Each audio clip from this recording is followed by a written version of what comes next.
comes a point when silence is no longer prudence. My silence has been abused and weaponized to build a narrative that is false in the bicameral conference committee. Only then is the final bill transmitted to the President for approval or veto. So let us be honest about what becomes Congress law. Does not conduct the national budget. Congress does not inspect whether a project was actually completed. Congress does not certify whether the work done was substandard or not. Hi MGA Boss, huwag niyo kalimutan mag-like, share, subscribe para lagi kayong updated mga boss sa mga balita sa ating bansa. Kaya ano pa, back to the news, mga bossing. Hi mga boss, meron biglaan na video ang dating House Speaker ng Kongreso na si Martin Romualdez. Nagsalita na ito patungkol sa pagturo sa kanya na mastermind ng korupsyon sa flood control at marami itong siniwalat kung bakit imposible siya maging mastermind. I did so because I believe that if I cooperated fully, submitted myself to the proper authorities, and answered every question asked of me, the truth would eventually speak for itself. But there comes a point when silence is no longer prudence. My silence has been abused and weaponized to build a narrative that is false, twisted, and unfair. So let me be clear, I will not keep quiet anymore. I will face this head on, and I will speak with facts because the truth deserves to be heard. Today, I am taking this opportunity to speak directly to the Filipino people. From the start of this controversy, I have been cooperative. I personally appeared before the proper authorities. I voluntarily submitted my affidavit to the ICI. I provided the information and documents asked of me. I did not hide. I did not run. I did not evade scrutiny. I faced it head on within the proper channel because I know there is no evidence that proves I committed plunder, conspiracy to commit plunder, or any similar offense that the Ombudsman may be contemplating against me. And because I have nothing to hide, I am today authorizing the immediate public release of the affidavit I submitted, together with all supporting information so that the Filipino people can judge for themselves who has been transparent and who is simply being politically targeted. Now let us address the most absurd accusation of all, that I am supposedly the mastermind of this corruption scheme. How can I be the mastermind? I was the former Speaker of the House of Representatives, but the House of Representatives is only one part of the branch of government, the legislature. The national budget is not conceived, executed, implemented, bidded out, supervised, and completed by one congressman or even by Congress alone, and certainly not by the Speaker of the House. I want to make this simple and clear. The national budget does not depend on just one person. The budget does not begin in the House. It begins in the executive. The agencies and departments prepare. The executive consolidates them into the National Expenditure Program, and that program is then submitted to Congress. From there, the House deliberates, but the House is not one person, and it is certainly not the Speaker alone. It is a collegial body made up of hundreds of members, multiple committees, vice chairs, and institutional processes. In fact, there are around 85 committees, each with its own jurisdiction, leadership, and members. No speaker can personally control every committee, much less direct the actions of other branches or government agencies. And in the Appropriations Committee itself, there are already more than 100 members, with many vice chairs, and Representative Toby Tiangco, who has been very vocal and upfront on this issue over the past months, was himself a vice chair of the Appropriations Committee in the previous Congress.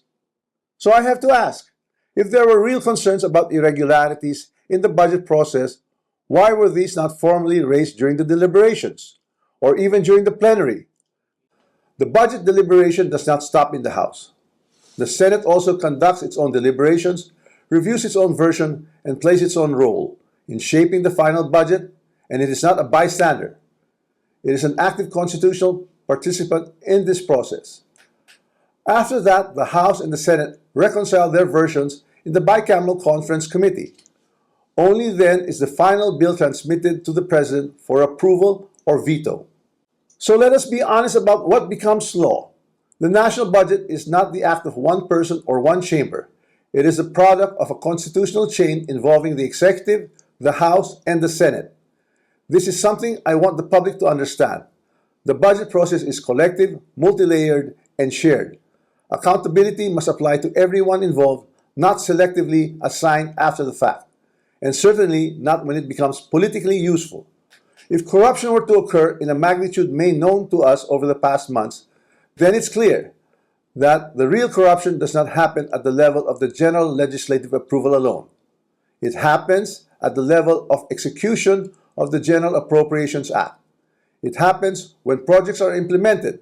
It happens where projects are actually implemented, where procurement is undertaken, where monetary disbursements are actually made. And it happens when substandard projects are passed off as legitimate or when ghost projects are made to appear real. That is why command responsibility is far more logically relevant in the executive branch, where there is actually supervision, operational control, and implementation on the ground, than in the collegial legislative body, where constitutional role is deliberation and appropriation. Congress does not build flood control projects. Congress does not conduct procurement. Congress does not inspect whether a project was actually completed. Congress does not certify whether the work done was substandard or not. So if the allegation is that there was a systemic corruption in flood control implementation, then the public should ask the obvious question: where does implementation actually happen? Definitely not in the session hall of the House of Representatives. Here's the simplest way to test that theory that I am the mastermind of this scheme. If I were truly involved in a fraudulent scheme of this nature, then the first place one would expect to see that pattern would be in my own district, in the projects most easily associated with me. You would have seen it in Tacloban, but I say this with absolute certainty. You won't see it in my district. My district has 0 ghost and 0 substandard flood control projects. 0. And that is verifiable. To prove this point, I'm authorizing my staff to share and release to the public the list of all the projects in my district that the authorities may deem attributable to me. Let the public scrutinize and verify for themselves. As I already mentioned, corruption of this scale is not a one-man operation. It requires 2 things: budget decisions and implementation on the ground. With respect to how the budget was deliberated in Congress, let me say this categorically.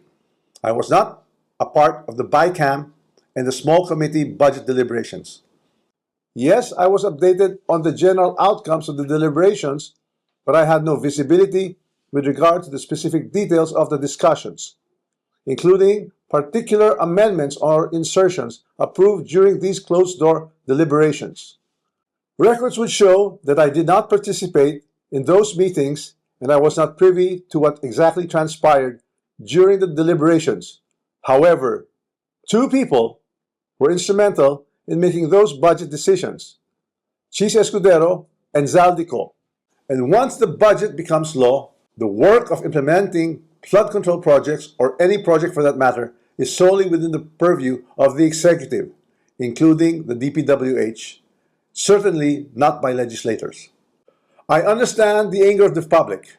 The Filipino people have every right to be angry because stolen public funds are taxes derived from hard-earned money. I'm not asking the public to look away. I'm asking everyone to look where the evidence points, not where it is politically convenient or politically motivated. So I ask the Ombudsman and the public these questions. Who has been named in sworn testimonies and affidavits? Whose name actually appeared in credible accounts made under oath? If there are sworn accounts pointing to other personalities across the chain, whether in budget deliberations or in implementation, then those leads must be pursued with the same seriousness and the same urgency. Accountability cannot be selective. For months, I chose silence because I believe in our legal system and in the rule of law. But my silence is now being exploited with politically engineered and fabricated narratives. What's even more disturbing, and this is something that cannot be ignored, is that there are emerging indications that certain sectors are attempting to weaponize individuals, including Zaldico, to construct a narrative that serves their own interests. So when the legal processes is being used against me as a political demolition job, then I will have no choice but to defend myself. And I will defend myself fully. I will not allow myself to be turned into the scapegoat so that others who are actually accountable can walk away clean. If this is a political play to push me out and close the story, tarnishing my name and my reputation, then I'm telling everyone now, I will not go quietly and I will not go alone. I will not be the fall guy for other people's corruption. I have been in public life long enough. I have seen enough. I have heard enough. I know many things about this current administration and past administrations as well. And I say this carefully. If this matter is to be handled as a legal issue, then let it be handled legally, soberly, and according to evidence. But if certain people insist on waging this in the court of public opinion, then I will have no choice but to defend myself publicly as well. To the Ombudsman, I say this with full respect. If your office truly believes in justice, then follow the sworn statements, follow the records, and follow the evidence all the way. Do not stop where it is politically convenient. Do not settle for the easiest headline. Do not confuse public pressure with prosecutorial duty. What I ask of the office of the Ombudsman is simple. Follow the rule of law and due process. This is a serious matter, and it should be handled with seriousness, not with haste, theatrics, or shortcuts. I am ready and willing to respond to every allegation in the proper forum, through the proper pleadings, motions, and submissions that the law allows. And to those who think they can throw me under the bus to save themselves, this is what I have to say to you. I am ready to defend my name. My silence should not be mistaken for weakness, ignorance, or fear. I know enough to defend myself, and if I am forced to do so in public,